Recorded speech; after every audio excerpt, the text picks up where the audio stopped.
Доброе утро, дамы и господа. Итак, очередная программа «Контакт» с Александром Грантом. Ну что ж, дамы и господа, поздравляю вас с тем, что вчера мы отгуляли день рождения Мартина Лютера Кинга и в очередной раз поняли, каким счастьем Америка обязана этому замечательному человеку, правозащитнику и так далее. Но это, так сказать, робкая прелюдия к теме моего сегодняшнего разговора, который коснется, конечно, тех высот, на которых покойный Кинг увидел свою мечту. Помните же его слова «I have a dream». Вот. И сегодня мы поговорим о реализации этой мечты, в общем, более, так сказать, удобоваримых и объективных форм. Дело в том, что совсем недавно мне на глаза попалась только что вышедшая в издательстве «Либерти» книжка, которая называется «Демократия и ее оппоненты в 21 веке». Но я не мог пройти мимо такого названия, потому что слово «демократия», которое, в общем, на устах уже века у самых передовых частей всех обществ мира, у нас в Америке эта демократия, на мой взгляд, достигла совершенно абсурдного толкования. Это торжество демократии, в которой побеждают меньшинства, а не большинство. Я заглянул, будучи совершенным дилетантом, в очередной раз в словарь и убедился: демократия, древнегреческая, демос – власть народа, то есть демос – это народ, а кратос – это власть. Разъяснение. Политический режим, в основе которого лежит метод коллективного принятия решений с равным воздействием участников на исход процесса. С равным воздействием участников. Что у нас творится? Какие участники? Какие процессы? Что? Как? Ничего не понятно. Во всяком случае, торжествует у нас меньшинство, а не большинство. Противоречит ли это нормам демократии? Укладывается ли это в рамки демократии? Вот это все я и хотел бы подчеркнуть в этой книге. Написал эту книгу Олег Тазоний. Замечательный человек, к сожалению, уже ушедший от нас.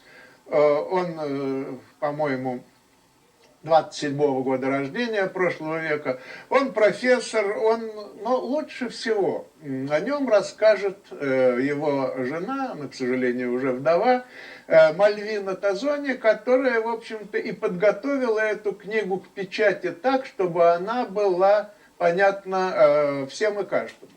Но все это вы, а каждый это я. И поэтому я представляю вам Мальвину Тазони. Мальвина, здравствуйте. И спасибо, что пришли к нам. Спасибо. Вот прежде всего о вашем покойном муже. Сначала я хотела бы поздороваться с телезрителями, которые сейчас смотрят эту программу. Ну так вот, считайте, что расскажу. Мы уже это поздоровались. Итак, да. Олег Тазоний. Олег Тазоний. Почему? Эпиграф этой книги или посвящение меня несколько удивило. Всем погибшим Циолковским. Причем здесь Циолковские? И тот ли это Циолковский? Эдуард Константинович или как его? Константин Эдуардович? Мой муж внучатый племянник Константина Эдуардовича. Это как бы Казин, двоюродная ветвь. Его дедушка был родным племянником Циолковского. Ну, на этом, так сказать, родственная связь обрывается? Нет, просто все погибли, когда пришла... Всем погибшим? Да. Все погибли? Все погибли, кроме бабушки, которая выжила от сутного тифа в тюрьме, вышла на свободу, осталась вдовой с 3 детьми и дожила до 94 лет в полном здравии и в полном рассудке.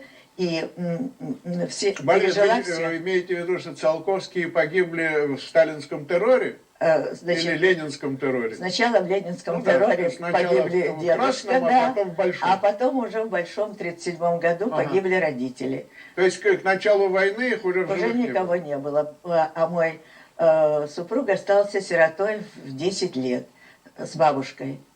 То есть родители репрессировали? Бабушка воспитывала до 15 лет. В 15 лет уже он поступил в институт. Тогда была война. Но он был часаир, член семьи изменников Родины. Он был как сын врагов народа. Ну да. Да. юридическая формулировка ЧСИР. Член Возможно. семьи, изменник Наверное, Родины. наверное. Ему пришлось скрывать это все, чтобы поступить в институт. Как только узнавали об этом, он менял институты, поменял 5 институтов, затем закончил последний в Новочеркасске. И сразу стал доцентом этого института. Но он по профессии, он профессор, доктор технических наук. По специальности электродинамика. Еще Электродинамика. электродинамика. Но подводя этот разговор к теме нашей сегодняшней встречи, причем здесь демократия, причем здесь социология, если и термодинамика. Потому что он с детства мечтал как-то отомстить советской власти за своих родителей. И продумывал, очень долго продумывал. Кстати, его первая книга, 25 лет ушло на продумывание этого всего. И он, поскольку занимался кибернетикой, он представил общество как большую кибернетическую живую систему с компонентами людьми. Ну, это, в общем, довольно популярная тенденция среди научно-технической интеллигенции бывшего Советского Союза. Да, в литературе, допустим, если вам нравятся братья Стругацкие покойные, ну это то есть они пытались все время наложить какие-то модели технические, потому что один из них был технарем, на существование человека. Абсолютно точно, согласна. А тут получается обратное. То есть... Да, он рассмотрел общество как живую систему и, так сказать, вывел законы развития общественных процессов. И это ему удалось.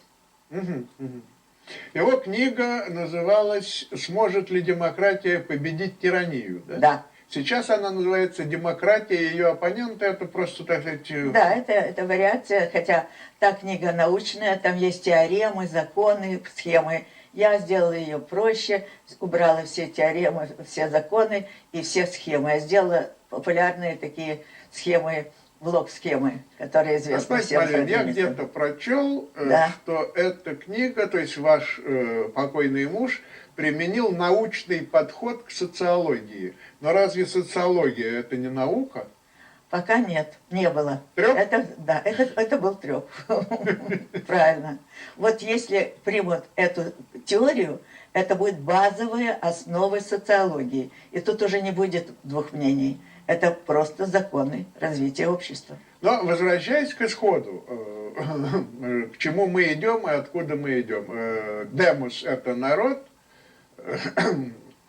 Кратос – это власть. Можно ли говорить о том, что демократия – это, как я опять-таки возвращаюсь к всем известной фразе Черчилля, что ничего хорошего в ней нет, но и лучше пока не придумали. Абсолютно. Вы берете это за истину? Я беру это за истину, но считаю, что это не полное определение демократии. Что же полное определение? А полное определение демократии – это действительно власть народа, но обязательно при этом должен функционировать свободный рынок. Это должен быть капитализм. Капитализм? Капитализм. Иной социальный строй не способен? Подходит. Абсолютно. Только противоположно. Я хочу вам вот что сказать, что вообще всякая система, любая система, она похожа на айсберг.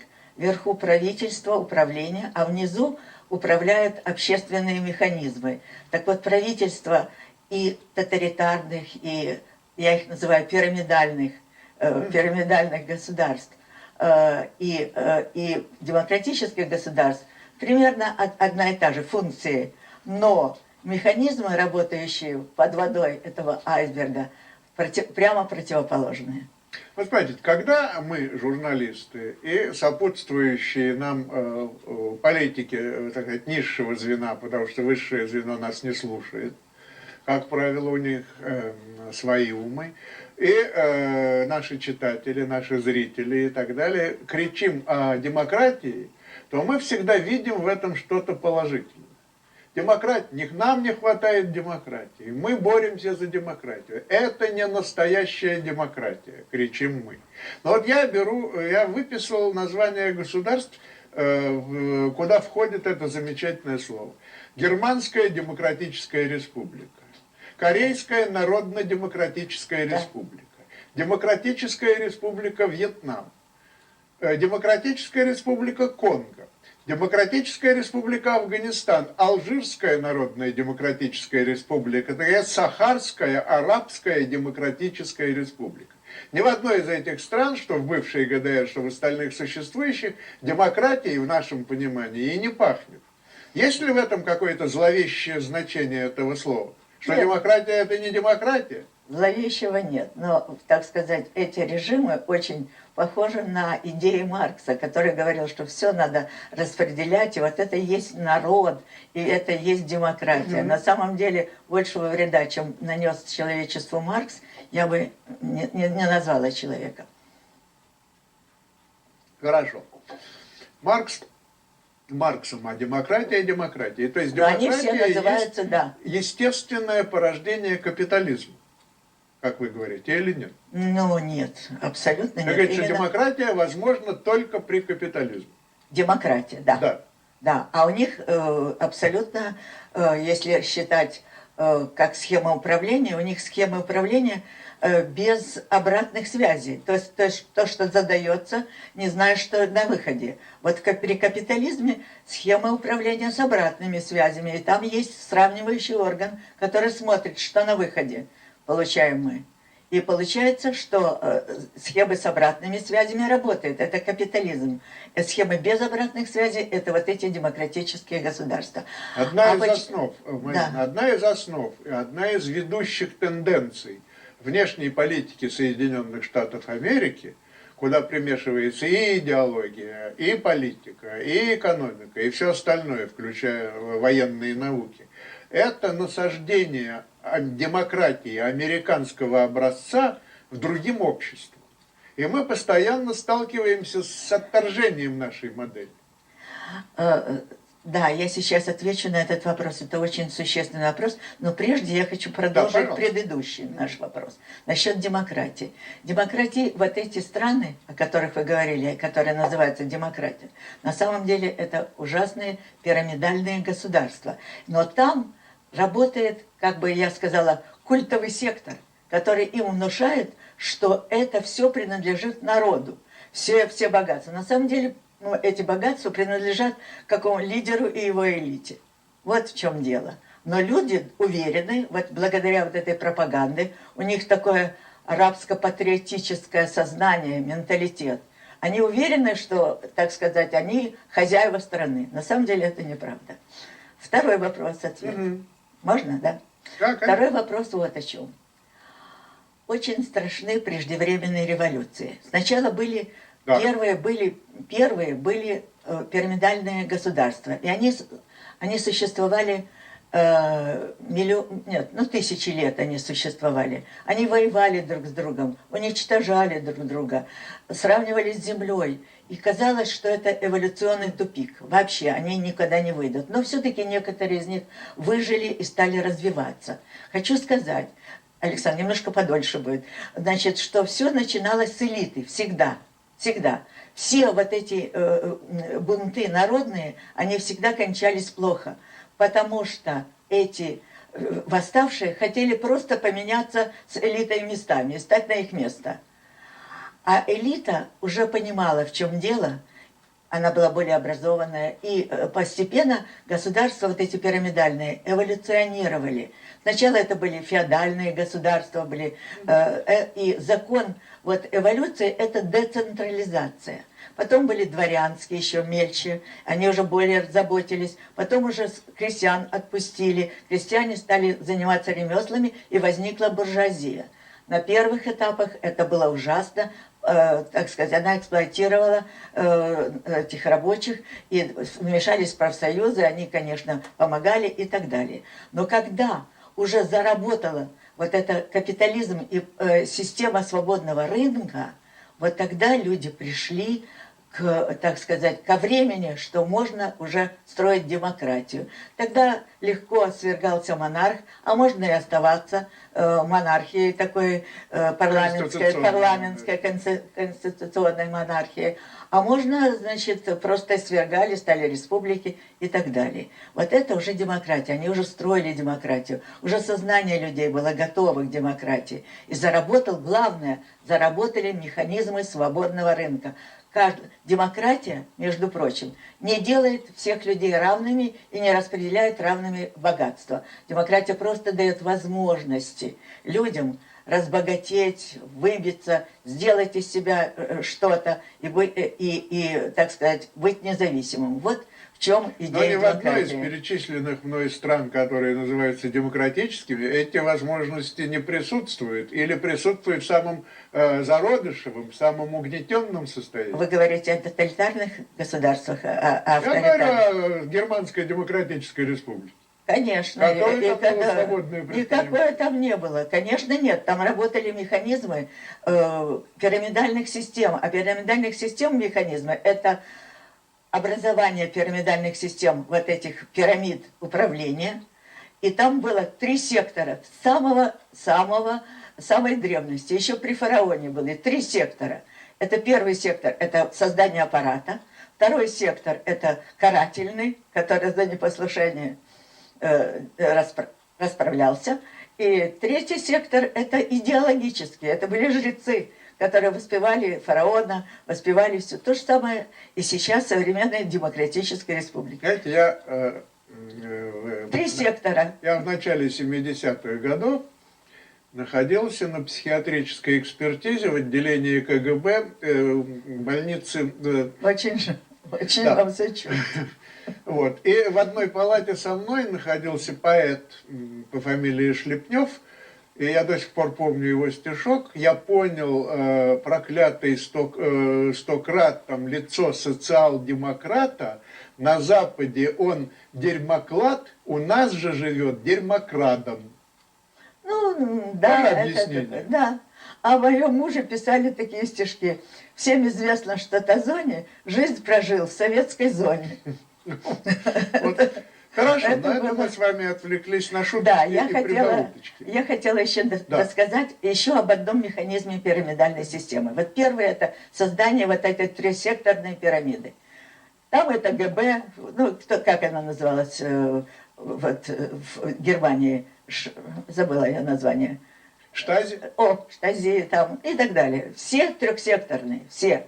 Карательные, аппаратные и идеологические. 3 сектора. Второе – это механизм усиления власти. То есть тот, кто стоит на вершине пирамиды, и те, которые внизу, они хоть его ненавидят, они его могут любить или не любить, но они его поддерживают. Они все время его поддерживают, и это замкнутый цикл. Они не хотят попасть вниз, кем управляет эта пирамида, потому что там все блага их исчезают. Но демократическое государство устроено точно так же. Нет. Почему?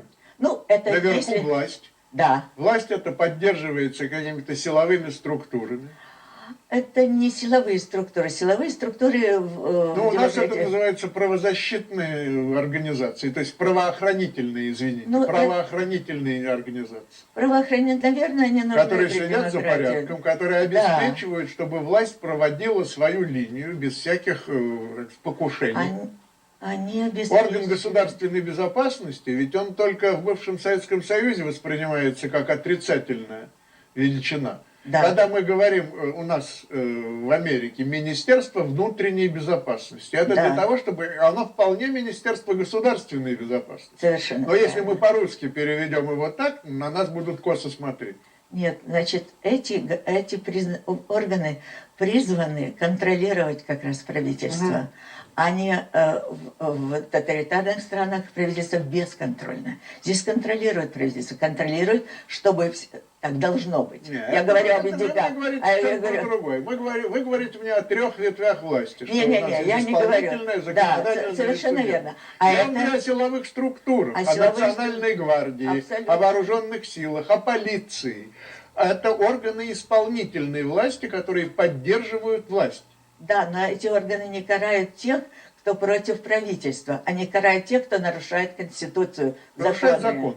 Да. Нарушает закон. Это разные вещи. Там карают просто за непослушание. А здесь карают именно таких, которые То есть нарушают... демократическое общество, Это оно абсолютно- совсем по-другому То есть работает. совершенно противоположное. Власть в демократическом обществе бывает выборной, и бывает назначены. Назначено это, которые назначили и сняли. И это не пирамида власти и не вертикаль власти. Это просто люди, которые выполняют свои функции, борются с преступностью. Борются с преступностью и нарушением Конституции.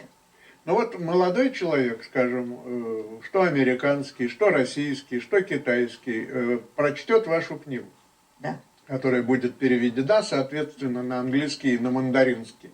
да. Что он поймет? Вот в 3 словах, допустим, вот эти мальчики, мужчины или дедушки сейчас нас слушают. Да. Вот что такое демократия? Крошка сын к отцу пришел и спросила Кроха, что такое демократия? Вот, и тогда нужно, эта книга призвана защищать демократию.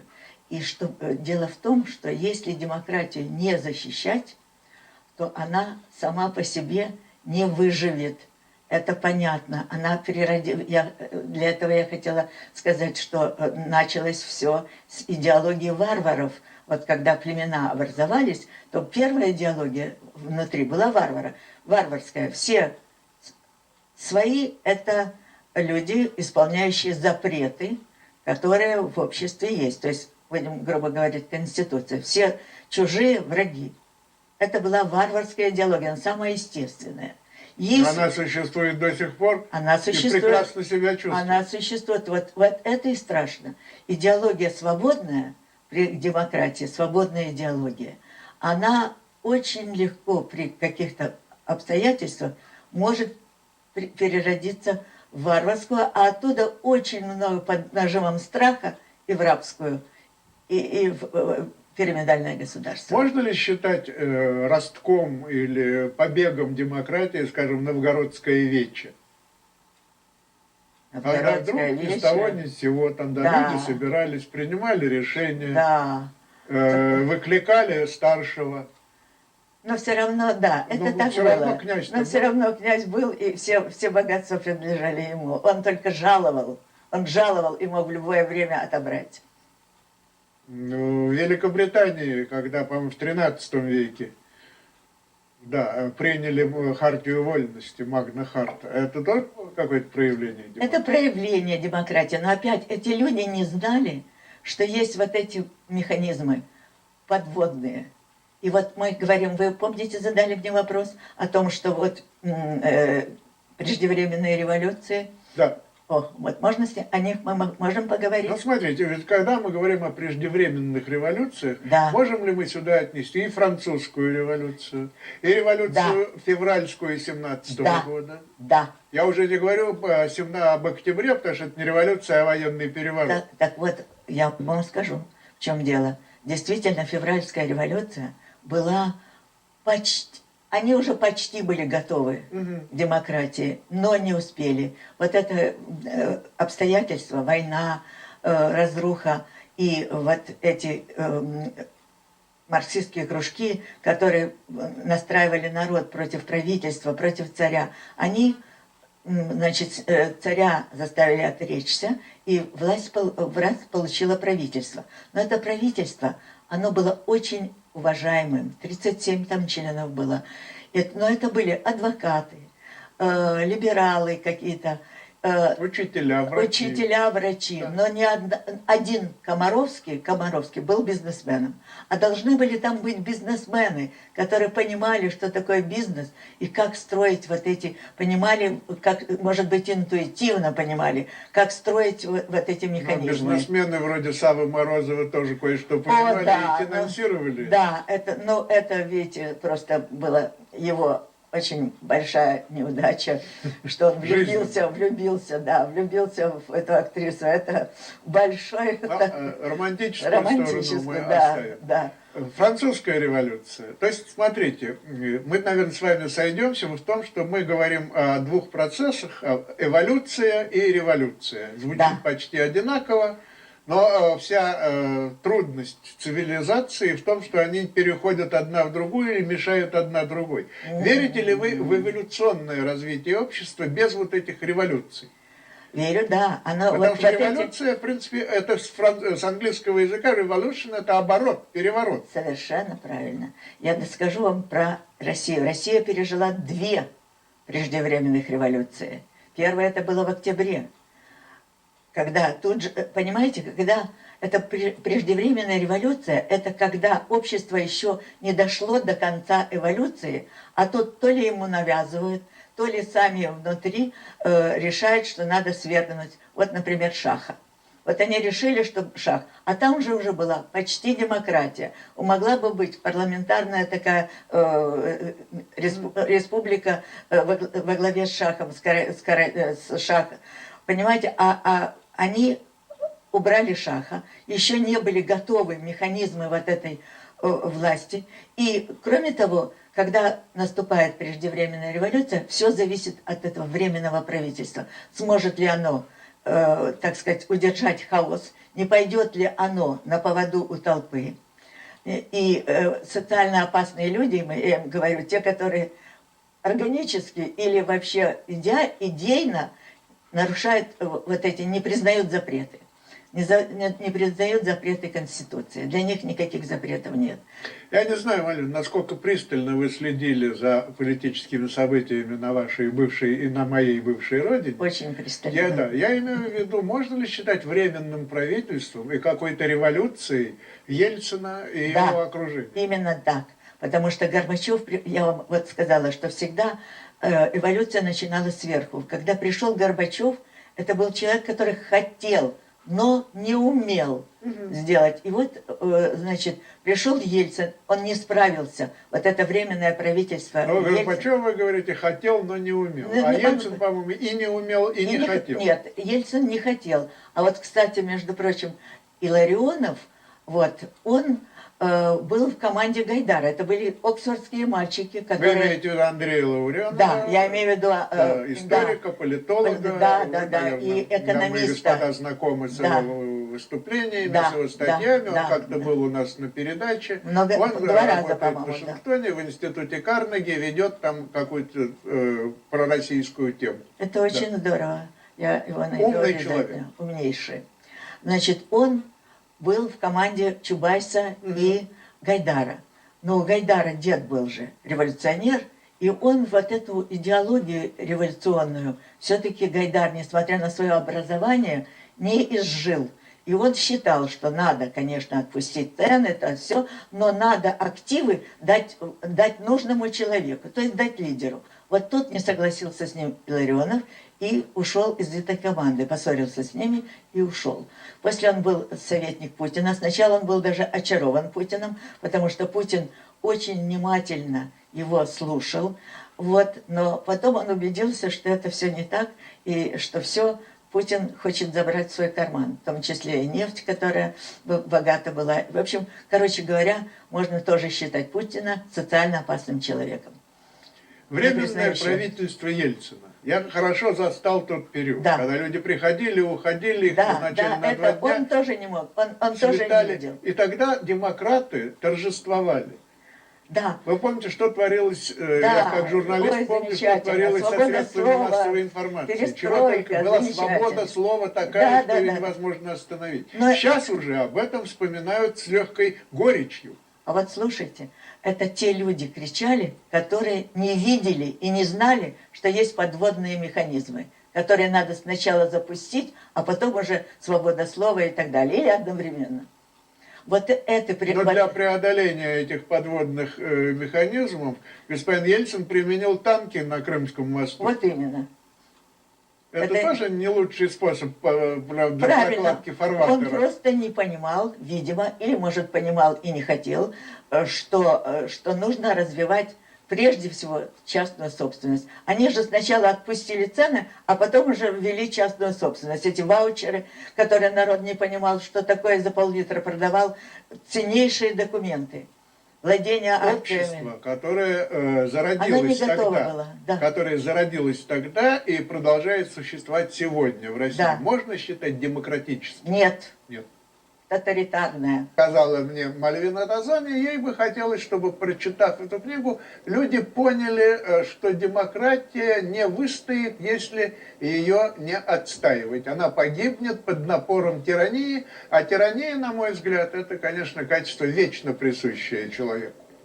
Но смотрите, мы говорили о революциях. И вот, Мальвин, мы упомянули, что революции бывают преждевременными, но если допустить, что они бывают преждевременными, то следует допустить, что они и бывают своевременными. Да. А может ли общество прожить без революции? Ну что значит Вот я беру революция? тоже замечательную Великобританию. Да. Конституция, то есть монархия, ограниченная Конституцией. Точно так же, как Россию когда-то называли монархия, ограниченная цареубийством. Да, я не знаю. Тоже замечательная формулировка. Да. Монархия, ограниченная... Вот у нас там старушка Елизавета, да, она катается в своем ландо, собирает ландыши и так прекрасно себя чувствует. Страной управляет другая дама, Тереза Мэй, 2 палаты в парламенте, и все у них замечательно, уже бог знает сколько столетий. И никаких революций там нет, и, в общем-то, ими и не пахнет. Обязательно нужны революции. Подождите, у них сейчас у них демократия. Какая же должна То быть есть у них как революция? установилась Демократия, они должны ее поддерживать, не давать ей, чтобы ее изменили. Вот весь этот цикл революций, которые сейчас делают нам, извините за выражение, дырку в голове. Я не хочу употреблять слово «дырку» в том значении, в котором я только что употребил президент Трамп, за что его так терзают. Вот. Цветочные революции, оранжевая революция роз и так далее, и так далее. Это и то, о чем я вам сказал в первой части нашей беседы. Это попытка насадить или экспортировать демократию одного типа в общество совершенно другого типа, которые к этой демократии не готовы, или еще не готовы, или ее не желают. Значит, я хочу вот что сказать, Да. что общество, вообще, я хотела еще перед этим сказать, в поддержку книги, что когда-то регионы друг от друга, значит, вот 1000 лет назад, они друг от друга были очень отделены морями, горами. Но в каждом регионе процесс происходил абсолютно одинаково. Вот это дает, так сказать, надежду, что процессы везде проходили одинаково, и что мы на правильном пути в этой книге. Понимаете? Вот. Так вот, общества развивались не одинаково. Не одинаково. Вот, например, в Европе все происходило лучше. И мой муж считает, что это благодаря христианству и иудаизму. Именно вот католики, вы посмотрите, даже не ортодоксы, а католики. При католиках был папа, который противостоял всем монархиям, которые существовали. Он мог отлучить любого короля от церкви, и это было страшное, страшное наказание. Понимаете, и они учили... Я помню Коноссу. Да. Когда император пришел на коленях, чтобы попросить прощения у папы, и тот его неделю не пускал. Да, да. И вот они культивировали вот этот культ, был не властителя, а культ тирана, мученика, Христа. Понимаете? И они учили все-таки, как-то учили соблюдать законы, иначе будет наказание.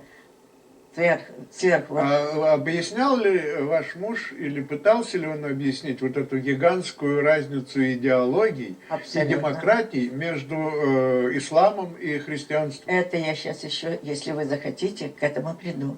Это будет не политкорректно. Да, но сначала мы о преждевременных революциях.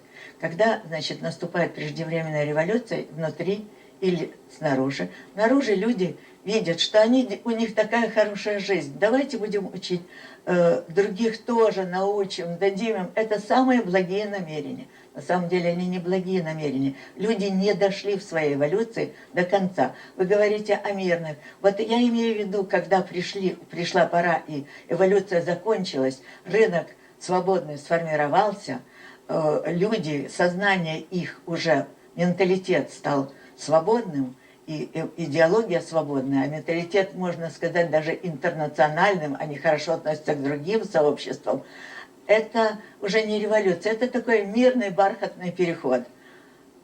Бархатные революции тоже были? Да, вот бархатная революция, назовем бархатная революция, бархатный переход. Это нельзя назвать такой кровавой революцией. А вот эти революции преждевременные, они, все зависит от временного правительства, я уже говорила. Если временное правительство состоит из умных людей, видят перед собой цель, знают о механизмах подводных и пытаются это все сделать, то, может быть, общество еще станет на правильный путь и дойдет в своем развитии до конца эволюции. Вот в преддверии столетия 17-го вот года вы, наверное, видели, значит, да. Я русские сериалы не смотрю вообще, но мне подсунули. Да. Было 2 сериала, посвященные Октябрьской революции. Ой. Один Ленин, по-моему, или кто-то, а второй Троцкий. Вот Троцкий. Ну, и там, ужас. значит, была выпечена роль Парвуса, да, который, да. в общем, готовил преждевременную революцию. Совершенно правильно. Оплачивая там... А что он хотел? Какую революцию? Я про Парвуса очень мало знаю, на самом деле. Ну, нам сегодня, наверное, и времени надо, нет, да, и смысла нет этом, обсуждать эту так личность. вот, я просто говорю о преждевременных революциях. Да. Будь я политическим гинекологом, я бы назвал это выкидыш. Правильно. Преждевременный род. Ну, будем Miscarriage. Miscarriage, да.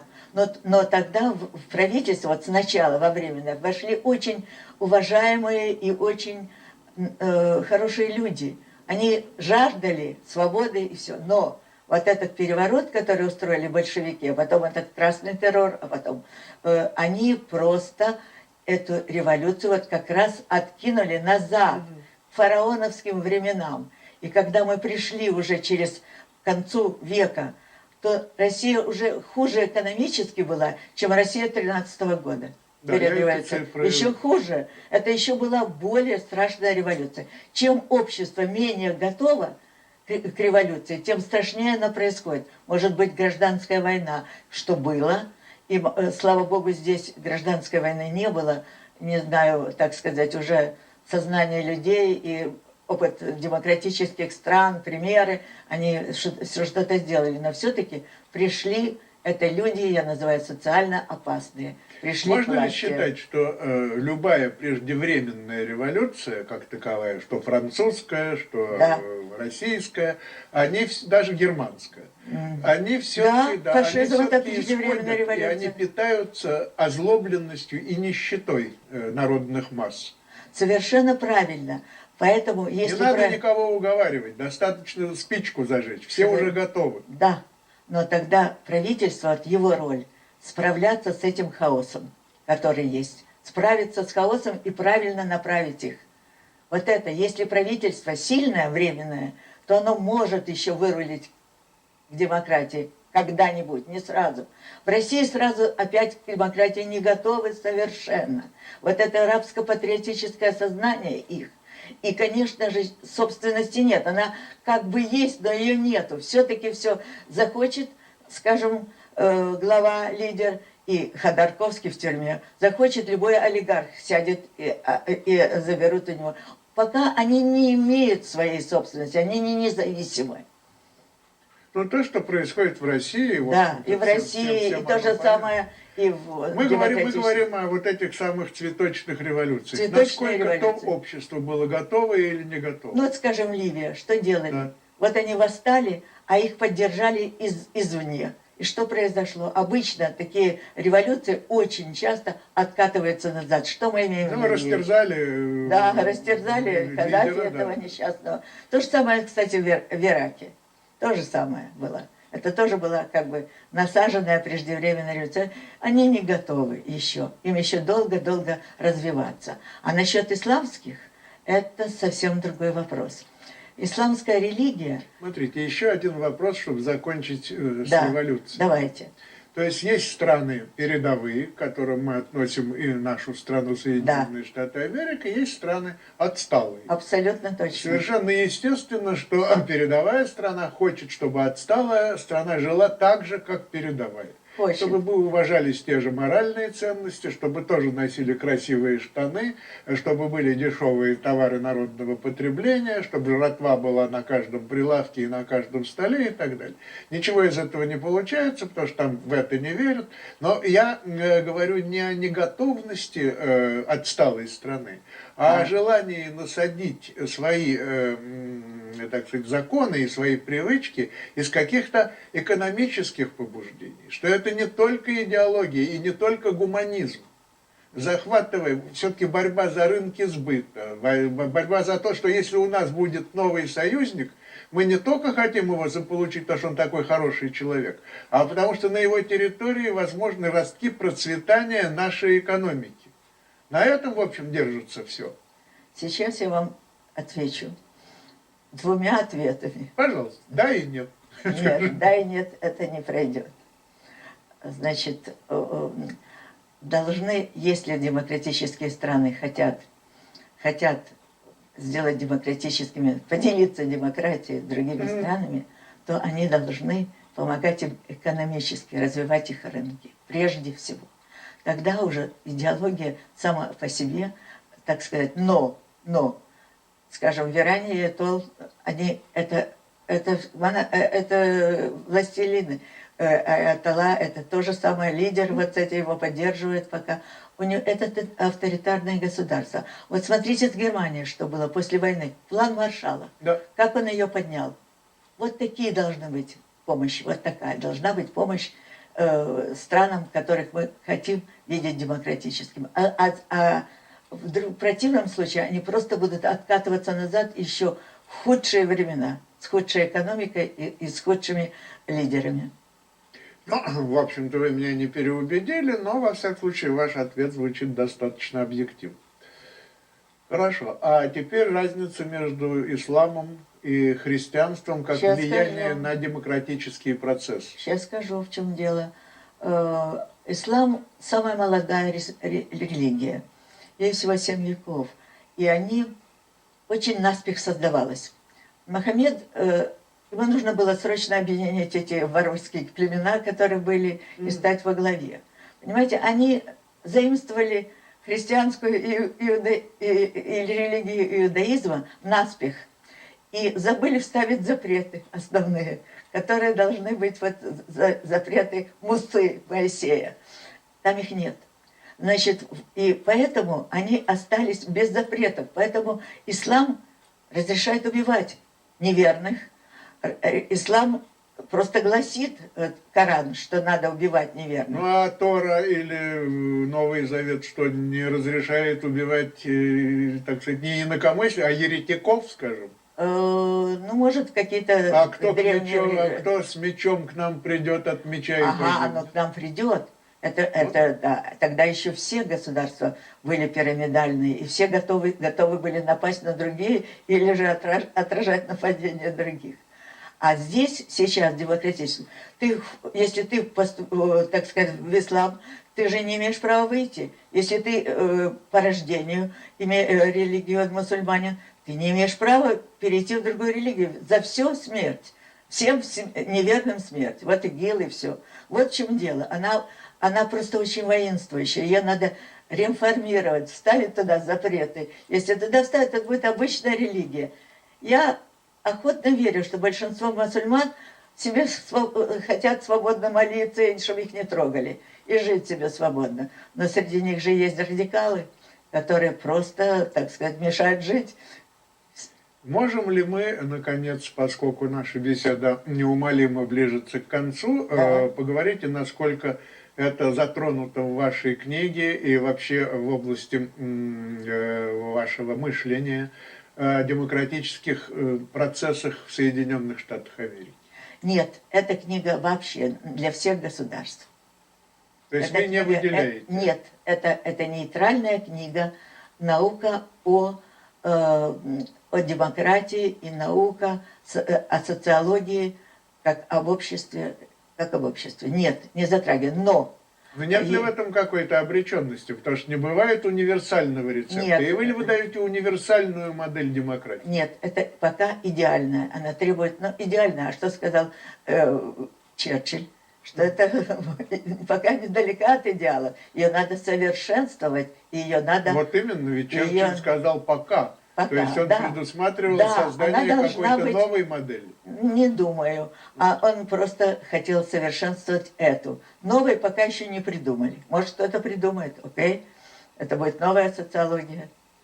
Какими вы видите этапы усовершенствования существующей демократии в ее пирамидальной форме? Что, ввести запреты? Она нуждается в большей свободе или в меньшей свободе? Меньшей свободе. Меньшей свободе. Да. Полностью с вами согласен. Она нуждается не в разнузданной этой свободе слова, которое, понимаете, используют радикалы разных мастей. Это не должно быть этого.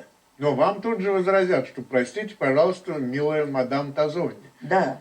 вводить Конечно. ограничения на Это пути ужасно. свободы, Да. это противоречить свободе. Да, но если мы хотим развивать демократию, нужно, чтобы все-таки как-то демократия была в динамике. Во-первых, развитие свободного рынка здесь не требует каких. Меньше вмешиваться. Свободный рынок нужно. Меньше вмешиваться. Невозможно не вмешиваться в государстве. Есть инвалиды, есть больные, которых надо содержать, дети, медицина, окружающая природа. Но все-таки здоровым людям надо работать, а не требовать, чтобы им давали еще больше денег. То есть велфер он никого не выручит. Абсолютно нет. Он на какое-то время выручит, когда человек безработный. Но здоровый человек должен работать. И главное его самосознание поднимать, что он может работать. Вот мне очень понравилась лекция в Беркли Бена Шапира. Может, вы ее слушали? Нет, он из Беркли? Он приехал в Беркли, его там охраняли, чтобы в это время... Когда ему там не давали говорить? Ему не давали, ему давали говорить, но при этом охраняли его, чтобы там не кидали камни и бутылки в это. А вот какая-то диктор, профессор из Фокса пыталась, так она уехала, она просто испугалась и уехала. А он не испугался. Очень интересная речь Шапира. Он сказал так: ребята, давайте так, женитесь на своих герлфрендах, заботьтесь о своих детях, работайте и не считайте себя жертвами. Я вам должен сказать, что и Руди Джулиани у нас в Нью-Йорке, когда он был мэром, проводил ту же самую политику. Правильно, да, молодец. Практически Дональд Трамп проводит ту же самую. Абсолютно согласна. Абсолютно я согласна. Нужно не чувствовать себя жертвами, нужно чувствовать себя членами этого общества и, так сказать, эту демократию любить и защищать. Я возвращаюсь к французской революции, которая усовершенствовала гильотину. Я возвращаюсь к российскому перевороту, который усовершенствовал концлагеря, ведь концлагеря это Ленин придумал. Нет, не Ленин, Троцкий. Неважно. Троцкий. Это команда. Да, это команда. И так далее, и тому подобное. Я возвращаюсь к румынскому перевороту, когда Чаушеску вывели за заборы вместе с женой и расстреляли без суда и следствия. То есть необходимы ли в допустимых, не в разнузданных масштабах, а в допустимых масштабах вот эти самые репрессии? Я не думаю. Я не думаю. Но только я думаю о том, что Конституцию нужно выполнять всем. Вот это, собственно говоря, я об этом не говорила, мы это пропустили. Что когда селективный характер главных запретов в сообществе, селективный, кому-то можно нарушать, кому-то нет. Вот этого не должно быть. Все должны одинаково нести ответственность за свои преступления или ошибки. Но Конституция – это основной закон государства, Абсолютно. который неукоснительно... Но, может быть, надо какие-то поправки наверное, вводить. нигде, как в Соединенных Штатах, нет столько толкований Конституции. Я не говорю о Билле о правах и о поправках Конституции. Я говорю, что каждый федеральный судья, да и не федеральный судья, а нижестоящие могут толковать и издавать законы, то есть издают законы не они, не судьи, а судьи принимают решения, которые толкуют Конституцию, как им заблагорассудится. И потом это приходится апеллировать в вышестоящих инстанциях, но тем не менее это какой-то законотворческий процесс. То есть Конституция тоже не камень, Ну, она, это конечно, не нет. скрижали Ее Моисея. делали живые люди, светлые живые люди. Кстати, наверху книги показаны вот эти светлые живые люди. Это символ демократии.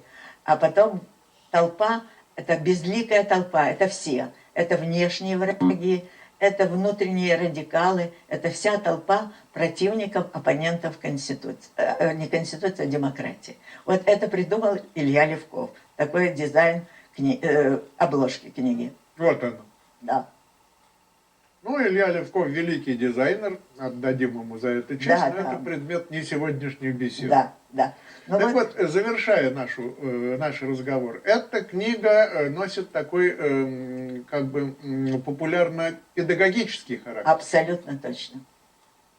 Абсолютно точно. Вы сказали прямо точно. Вы решились на это, так сказать, это зов сердца или Зов долг сердца. разума? Зов сердца и мой вклад в Америку, который я люблю, и в которую я ехала не в нее, а из этого ада пирамидальной системы, которая называлась Советский Союз. А, кстати, коль скоро мы уже заговорили о вас как о личности, как мне говорили, вы пережили Холокост? Да. Ну, что значит пережили? А пережили, значит, остались живы. Я осталась жива, да. Избежала Бабьего Яра. Вы были в Киеве или? Ну, конечно, я родилась в Киеве. У меня было 2 брата. Один уже служил в армии в это время, когда началась война, ему уже было тогда 19 лет. Второму брату было 14, а потом родилась я. Это были усыновленные дети сестры моей мамы, которая отчаялась иметь ребенка, а потом вдруг появилась я. И я уже имела 2 братьев. Один на 10 лет старше, другой на 15. И вот с этим вторым братом мы остались одни, потому что родителей наших сразу же забрали в армию как мужчину, отца как мужчину, маму как врача. Она была блестящий челюстно-лицевой хирург. Она делала операцию прямо на поле, вот эти ранения в челюсти, в лицо. Вот, и, значит, не с кем было нас отправить. У нас была домработница, она наотрез отказалась, не с кем было, детей не было. А немцы приближались. Значит, мама достала билеты и просто нас сунули в вагон, меня через окно, вместе с пакетом какой-то одежды и еды. А брат каким-то образом пробрался через... Незнакомым людям А? сунули в вагон? Нет, брат пробрался, внутри. внутри, и меня ему подали в окно. И так мы доехали до Новороссийска. В Новороссийске мы сделали пересадку. Он меня не отпускал, за ручку держал, а мне так было страшно без мамы. Но все-таки брат был какая-то опора. И мы благополучно доехали до Тбилиси, где жила его мама, то есть моя тетя, его родная мама. Ну и уже подводя ваш этап жизни к работе над книгой, Да. вы же не были специалистом в этой области, вы просто помогали мужу? Да, все время помогала, советовала, спорила, так сказать. Ну, в общем, принимала участие, конечно. Это вас как-то, так сказать, подкормило профессионально? То есть вы стали разбираться в этих процессах? Ну да, конечно, я ее все время читала, я схемы рисовала, я ему все время помогала. Но кроме этого мы еще занимались Маглевым здесь, и имеем 12 патентов, которые не успели реализовать. А работа вашего мужа в Америке тоже была достаточно плодотворной? Очень интересная, 12 патентов, статьи в IEEE, в самом престижном журнале. Он был год визитин профессор в Мэрилендском университете, но его язык, у него был плохой язык, он не мог читать лекции, он только понимал написанное и мог говорить чуть-чуть. С Россией или с Украиной вас сейчас что-то соединяет? Очень многое. Мы помогаем Украине, посылаем туда supply, собираем деньги. Каким-то образом его дочка, она нашла каких-то волонтеров, туда мы посылаем медикаменты и всякие деньги для приборов ночного видения. Недавно собрали деньги, чтобы починить машину, у них сломалась и так далее. Мы занимаемся... Не остается времени, поэтому я прошу вас ответить только да или нет. Майдан, вы считаете, преждевременной революцией? Преждевременной революцией. Преждевременной. Преждевременной. Большое спасибо. Итак, друзья, моя беседа, да и ваша беседа с нашей сегодняшней гостьей Мальвиной Тазони подошла к концу. Я благодарю ее за участие в сегодняшней передаче, и мы с ней прощаемся с вами. Всего хорошего. Спасибо.